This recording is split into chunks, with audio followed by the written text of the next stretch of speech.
After more than 5 years since its release on May 10, 2015, the MacBook Pro 2015 seems to be defying its age for a lot of reasons.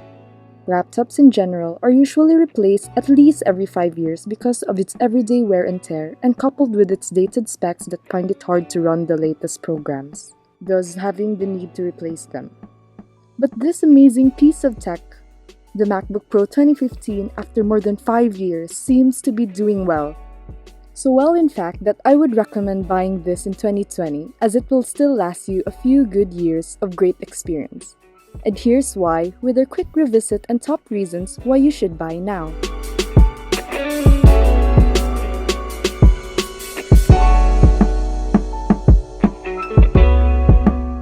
Hi guys, Remy here again, and today, let's revisit the ever-amazing MacBook Pro 2015 and how it stacks in 2020. First, let's discuss its few specs and how it stacks in 2020, and then my top reasons on why you should buy one now. So for its key specs, first we have the design. Its design is the same as its 2014 predecessor, the classic Apple MacBook look, with the same slim and sleek aluminum chassis and the ever-classic Apple backlit logo. In 2020, its design is never outdated, because MacBooks are designed to be timeless and sleek in design, which could go on for years and you would never feel an age in it, thanks to its minimal and seamless-looking design that still wows you every time you glance at it. Coupled with its two subtle stereo speakers flanking its signature black keyboard that pairs and contrasts well, its smooth and flawless aluminum chassis that feels good in the hand, and the Apple backlit or glowing logo being the cream of the crop in its design. The MacBook Pro 2015, being 5 years old, still looks futuristic, and you would never be ashamed comparing it to newer laptops and notebooks. It's that good of a design. Next is the display. So the display in my MacBook Pro 2015 is the 15.4-inch variant. Apple sells two types of MacBooks that year, the 13-inch and the 15-inch version. I personally chose the 15-inch display since I prefer larger screens for more screen real estate when watching videos and doing tasks on it. And although you are sacrificing the portability for the screen size, it doesn't worry me at all, because it is crazy light and easy to bring, so the trade-offs of having the larger screen is worth it. Now going back, it also has a screen resolution of 2880 by 1800, which means your viewing experience is top-notch even in 2020. And to add to this, its full name is called MacBook Pro Retina Display for a reason. Its Retina display features simply beats the competition, as its colors simply pop out and feels almost as if you're holding a photo or reading a book in real life. Its clarity and vibrant display will always amaze me even after 5 years. Even its brightness is extremely high compared to its competition that year. For reference, here is a chart showing MacBook Pro 2015 in its brightness versus its other competition. We can see that the MacBook Pro is way higher than the average brightness during its time, sporting 303 nits compared to the laptop average of 247, which means it was ahead of its competition and translates to still having a great viewing experience even for 2020. So for its display category, even in 2020, it's still one of the best in real-time and real-life usage. Next is the internal specs. It runs on a 2.8 GHz quad-core Intel i7 for the processor. It also comes with 16 GB of RAM for its memory, and an Intel Iris Pro for its graphics. I chose the Intel Iris Pro version, or the built-in version, as I do not need all the power that the AMD dedicated graphics version has. I prioritize storage over graphics as I need more storage for my files and media content. And speaking about storage, I have the 500GB version, which is a SSD storage. The file transfer has always been an issue for me in my previous Windows laptops, having HDD storage. But for the MacBook, everything is seamless. Here is a comparison for its file transfer speed with its competition. Based on the chart, the file transfer of the MacBook simply has a league of its own, and incredibly, doubling the average of most laptops.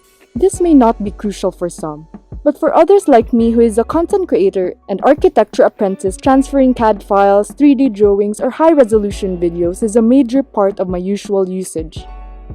And this can be a truly great time-saving feature because heavy files can even last hours or overnight for transferring. But ever since I started using my MacBook Pro, the transfer speed saved me hours. Now going back to its internal specs, truly enough, my usage has been smooth as ever even after 5 years, which are mostly surfing, video editing, architectural programs, and file transferring. I didn't need the AMD as I am able to perform tasks smoothly well in real life. But let me clarify that this is all depending on your usage and preference. So for people who need the faster dedicated AMD graphics card, then by all means, choose the higher graphics. So for some of you who are wondering how the high-end graphics card performs with its competition, here is a chart showing how the MacBook Pro with AMD graphics fare with other laptops with dedicated graphics card. Take note that these tests are a combination of processor and memory. So if you have the built-in Intel Iris Pro version, you get slightly lower performance but not that much great of a difference since you still have the same memory for both the built-in version and the dedicated graphics version. But based on my experience, my usage only requires the built-in graphics, so I went with this. Anyway, you won't go wrong with any of the two options as long as it fits your usage and needs. So for 2020, the internal specs of the MacBook Pro 2015, whatever variant you choose, can still run most, if not all, programs, and will still last for a couple of years from now without any doubt. Next key spec is the battery. The battery on any Apple device, especially iPhones, iPads, and MacBooks, are simply amazing. This is also true with the battery and the screen time of my MacBook Pro 2015. Take note that these tests are done with continuous web surfing until battery is fully drained. Based on the tests made by Laptop Mag in this chart, the MacBook Pro 2015 clocked in at 9 hours and 8 minutes of screen on time, from 100% to 0%. For reference, its competition hovers around 6 to 7 hours on average or even less. That's an average difference of 3 hours. 3 hours of convenience and quality time if you forgot to bring your charger. This just shows how great the battery of the MacBook Pro 2015 is. It may be because of its system, or the compatibility of its software to its hardware, or the efficiency of its graphics and chips. Either way, Apple has done a great job because laptops are made to be portable, and when the event calls for you to use your laptop, even without a charger, it can last you practically a whole day of moderate usage. In my personal experience, my screen time would usually hover around 6 to 7 hours of moderate to heavy usage.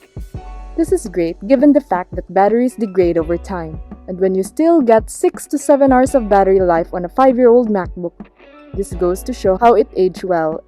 Another reason to get one in 2020, because the battery life is simply amazing and reliable. So for the last key spec is its build. This is a combination of small features in its build such as the Force Touch trackpad, MagSafe adapter, speakers, and keyboard. So first is the Force Touch trackpad. It's worth mentioning because this is the first version to feature the Force Touch trackpad. For those who do not have an idea, this is a feature that enables you to perform a force click that activates special functions if you press extra hard on the trackpad. For example, if you force click a link on a website, it will give you a preview of that website without actually going into the website. It can also pop up a dictionary when you highlight the text, which is convenient in people reading certain articles or paragraphs. This is a handy feature when utilized properly as it provides convenience and seamlessness. After the trackpad is the MagSafe adapter.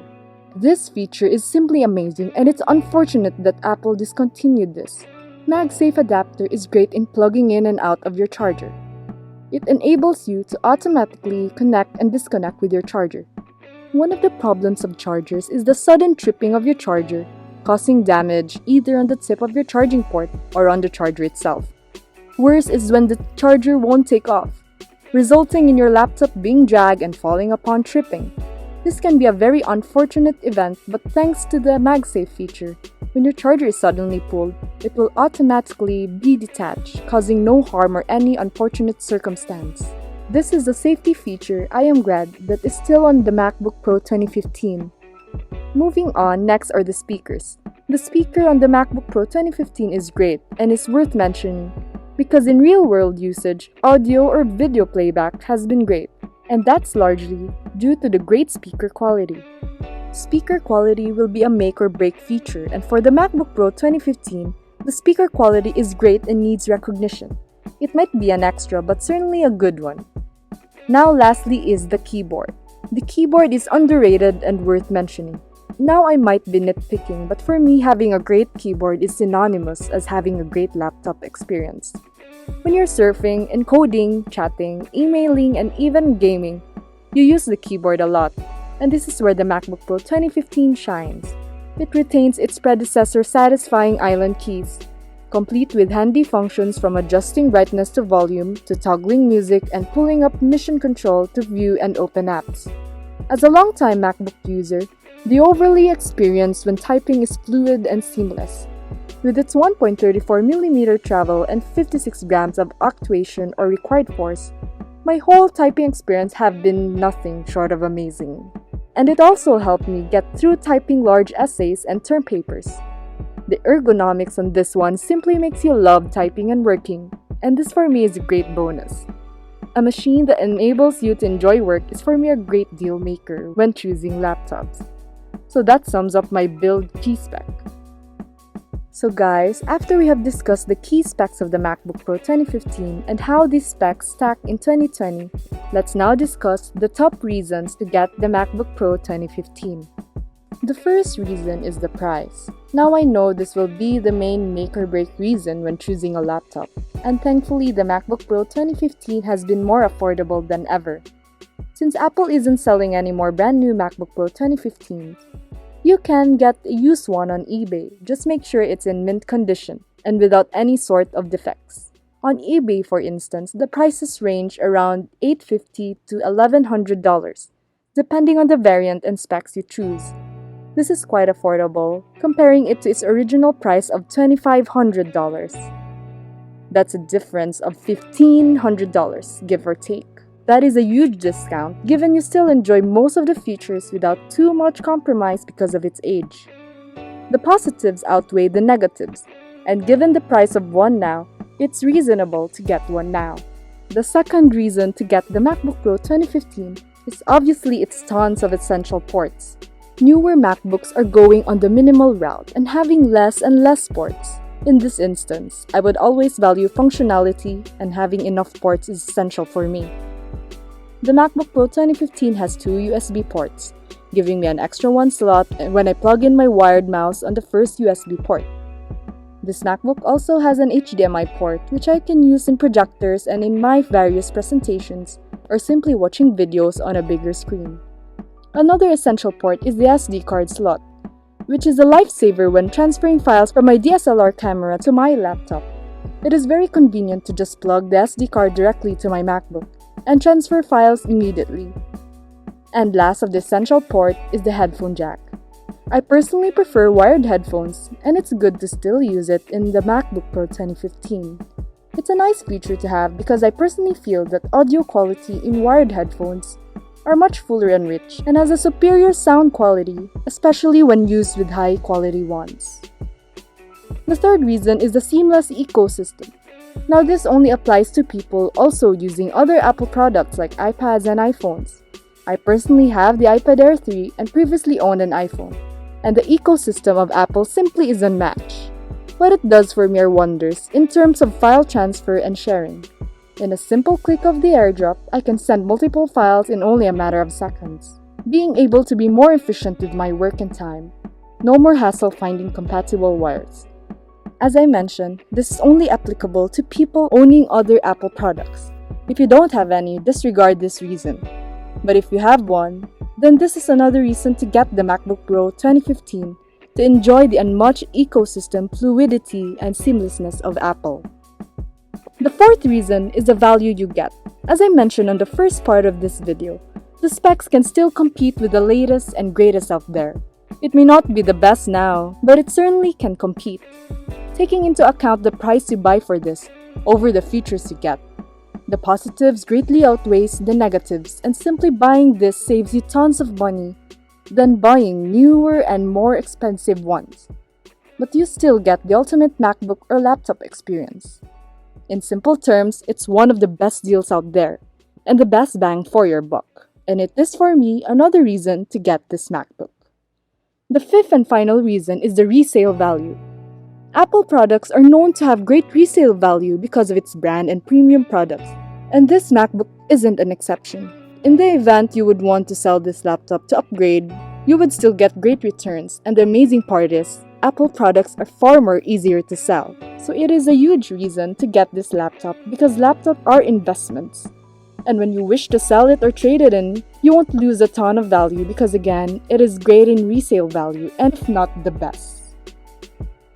So hopefully guys, I helped you in deciding to whether buy or upgrade to the MacBook Pro 2015 in 2020. Hopefully the revisit guided you in making certain decisions and purchases, and to give you all the benefits of buying the MacBook Pro 2015. If you have any comments or suggestions, or if I forgot to mention anything, I would greatly appreciate if you would comment in the comment section, and we can discuss together with other tech lovers or regular consumers. This has been Remy guys, and if you find the video informative and helpful, please leave a like, and if you want more videos on tech, please subscribe and click the notification bell button to keep you updated. I'm a new tech YouTuber guys, and it would be a great help to my little channel. Thank you again guys, and see you on my next video. Bye!